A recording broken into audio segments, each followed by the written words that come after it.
So Dhul Karnayn was a righteous king that Allah established in the earth, and he had a very large army, and Allah gave him the ability that he could go anywhere because of his incredible military strength.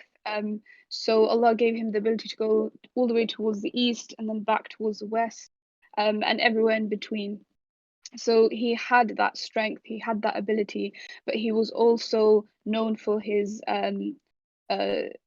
his justice, known for ruling the people with justice, with kindness, with gentleness, unlike other unlike other rulers. So the story begins where he is setting off on a journey, and he comes to Allah describes his journey, and Allah says, indeed, we established upon him on the earth, and we gave him from everything a way of means. So Allah gave him the might, He gave him the strength. And then because he had all of these opportunities, because Allah gave him so much, he was able to utilize every single step of the way to establish Allah's law, to establish what was best for the people at that time. And he was very focused on his tasks, on the resources that he had with him. He was very focused on what he wanted to achieve in a certain area. So he reached the westernmost lands first. So Allah describes until he reached the setting of the sun in the west, where he found it setting in a body of dark water. So this is like a sort of imagery that Allah is giving, that this is he came to some sort of like muddy lake, and he found a group of people there, and he found a group of people there, and he made basically like a deal with them, saying that when people go and conquer lands, normally it's like a mass sort of genocide that happens, and there's a lot of bloodshed that happens. But the way Dhul Qarnayn he conquered that land is he gave them two options: that they believe and do good deeds, or that he would punish them for being he would punish the criminals of that land. So he was very just king, he was very righteous king, and he had the ability and he had the power to rule over that land, but he chose to do it in the right way possible. Instead of enslaving those people and looting them, which majority of rulers do, he opted to be a just king. And that's a big lesson for us, in that sometimes when Allah gives us the authority that we have over people, or like in our families or in a friendship group, or when we have some sort of platform that we are able to talk, or talk to people, sometimes we can be overwhelming or overpowering in the way we talk, and sometimes our egos get in the way, and it's hard to establish justice, and it's hard to be um, sort of humble in those situations when you have full authority.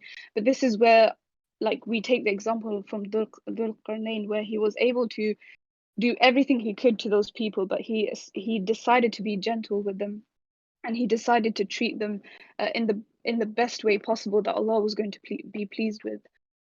So that was the first incident of where he went to the west. And then Allah describes his journey where he went all the way to the east, and he found another group of people living there. And he found that they weren't able to build themselves any shelter from the sun, or they weren't able to clothe themselves properly. So they were a very uncivilized nation. So Allah sent Dhul Qarnayn to them to help them. And Allah doesn't really go into detail about what he did with those people. So again, that's a lesson for us, in that sometimes when we meet different types of people, it's about understanding what their needs are. Different people work in different ways, and it's learning to adapt our behavior and our attitudes with different people, because with some people, you have to be extra careful, extra cautious about how you say things because you don't want to offend them. With other people, for example, your friends, you can be a lot more comfortable with, and they won't take some of the things that you say offensive. So it's really understanding how people work, and that in itself is a skill for especially like leaders. If you're a leader in your community, if you're a leader in your projects, in your careers, these are some of the skills that you will have to build as a leader. So Allah carries on, and he goes on to talk about how he um, now went. He found this place between two mountains. He found this passageway, and he found a group of people there, and they were completely cut off from civilization. That he couldn't even speak their language, so they had no form of like communication with him.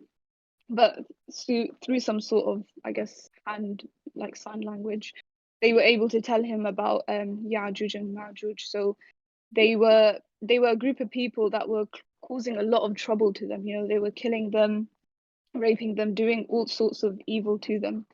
So because they saw how just Dhul Karnayn was, they asked him to do them a favor and build like a wall or like a dam. It was described as between those people and them, and they would pay him for that.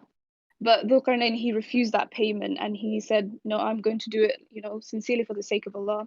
I'm going to do it because Allah will be pleased with my actions if I do this to help the people." So he asked for their help in building that wall.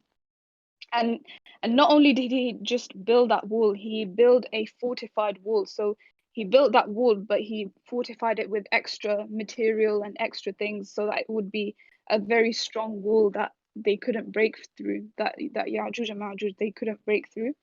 And he asked those people to bring them iron and copper to really strengthen that wall. So Ya'juj and Ma'juj, they were obviously like trapped within that wall. They weren't able to climb over it. They weren't able to get through it. Allah gave that strength to Dhul Qarnayn that he was able to build such a thing that it would last till the day of judgment. So there's many narrations from the Prophet ﷺ that you know how in the end of times, towards the major signs of the hour, that Ya'juj and Ma'juj will be able to overcome that wall. But before then, they won't be able to come out of that fortified fortress. Um, so I won't go into too much detail about Ya'juj and Ma'juj. Like you can read up the major signs of the hour. But some of the lessons that we can take away from this story is that it is basically the character of Dhul Qarnayn and how he went out of his way to help these people. And yes, he built that wall that they requested from him, but he went a step further and he built something so strong that they would not be able to overcome it. So we have to think about the way we work in our lives when we are doing a task or when we're asked to do someone a favor. Do we just do like the bare minimum for them and like, you know, forget about them? You know, you don't really catch up with them. Um, you don't really engage with that person. Are we like that, or you know, are we supposed to be people where when we do a task we do it to the best of our ability? When we go into work we complete everything to the highest standard. When we're studying we make sure that we're focused during that time where we're studying, and we completely finish our tasks for that day. It's just something that we should like reflect upon, because obviously like when Allah gives us the opportunity we should take it fully and be grateful that Allah has blessed us with something that is going to be beneficial for us in the end. So likewise, Dhul Qarnayn, when he finished his task, this is the ending of his story. This is what he said. He said, "This is a mercy from my Lord, but when the promise of my Lord comes, um, that wall will basically be leveled down, and the promise of Allah is true. So on the day of judgment, that wall will be overcome by Ya'juj and Ma'juj." But again, like it just shows that first of all, he didn't take money for building that wall. Second of all, he built it to such a high standard that it won't ever be overcome until the day of judgment. And third and lastly, he attributed all that success that he had made throughout those lands from the east to the west. He attributed it back to Allah, saying, like, this is a mercy from Allah. It's not from myself. It's from the ability that Allah has given me through my army, through my resources, through my authority, that I was able to accomplish something. And I think this is like a really powerful point, especially when it comes to like exam season and when we do achieve the results that we want, or we get into the career or job that we're able to get into. It's not because of our own efforts. We can only do so much, but the rest comes from Allah. It's only if Allah allows you to get to a certain position, or Allah allows you to fulfill a certain task that you're able to do it. So what we need to do is recognize that actually it's not from myself, it's from Allah. He's going to give me the ability, and when He does, I'm going to thank Him for it. And there's so many ways we can thank Allah for everything that we've achieved in this life. The point that we have come to in this life was not because of our own ability. It's only because Allah had mercy on us and He gave us the tools, the resources, the opportunities, the people around us to be able to come so far in life. And we should be thankful to Allah. We should be increasing in our salah. We should be increasing in our um, uh, humility towards Allah and other people around us as well.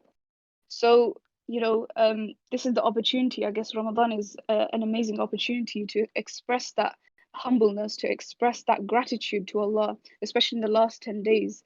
And there's a beautiful dua that we should recite after Salah. I'm not sure if some of you guys know this one. It's Allahumma a'ini ala dhikrika wa shukrika wa husni ibadatik. That Allah, you allow me to be grateful to you, because when you're not grateful to Allah, this is what happens, right? When you're not grateful for these opportunities, slowly, all of these gifts that Allah has given to you start to be taken away. Suddenly things are not working out for you, or job opportunities, or any opportunities that are supposed to come in your way, then they don't come. You don't get the results that you wanted from your exams. And that's because you haven't recognized that Allah is the only one that can give it to you, and you haven't thanked Him already for everything that He's already given to you. So once you establish that gratitude, you find that Allah opens up doors for you. He opens up every single opportunity, every single obstacle is removed from you simply because of your gratitude. And that's a guarantee in the Quran, from the verse that لَإِن شَكَرْتُمْ لَأَزِيدَنَّكُمْ, that when you are thankful, Allah increases you. So that's a huge, a very big lesson to take away from this point about gratitude every time you're able to accomplish something. And the last point, I guess, is I guess gratitude and thinking, and that humbleness we should have when it comes to knowledge and the opportunities that we have around us. We're not special. Like, Allah chose us to be at a certain position at a certain time. Allah chose us to be at university studying a particular degree, learning knowledge through various means. He's given us so many chances and opportunities around us, and if we're not taking up those opportunities, then that's a form of ingratitude, and it's really like not showing your humility in front of Allah. So even just the time you've taken out today, I appreciate every single one of you that has taken your time out today to listen to this last story. This in itself is a gift from Allah, and anything that you learn from this is an opportunity for you to go away and build on what's been said. And I pray Allah makes us among the ones that are grateful towards Him, and allows us to utilize these last days to be grateful towards Him. I mean, so this is the story in summary. I appreciate I went through it quite fast. But Allah doesn't mention His story in too much detail, and this is why I didn't want to go into too much detail as well. The main part, I guess, is what I've mentioned in this circle, and you can go and kind of look up the story of Ya'juj and Ma'juj in your own time, inshallah.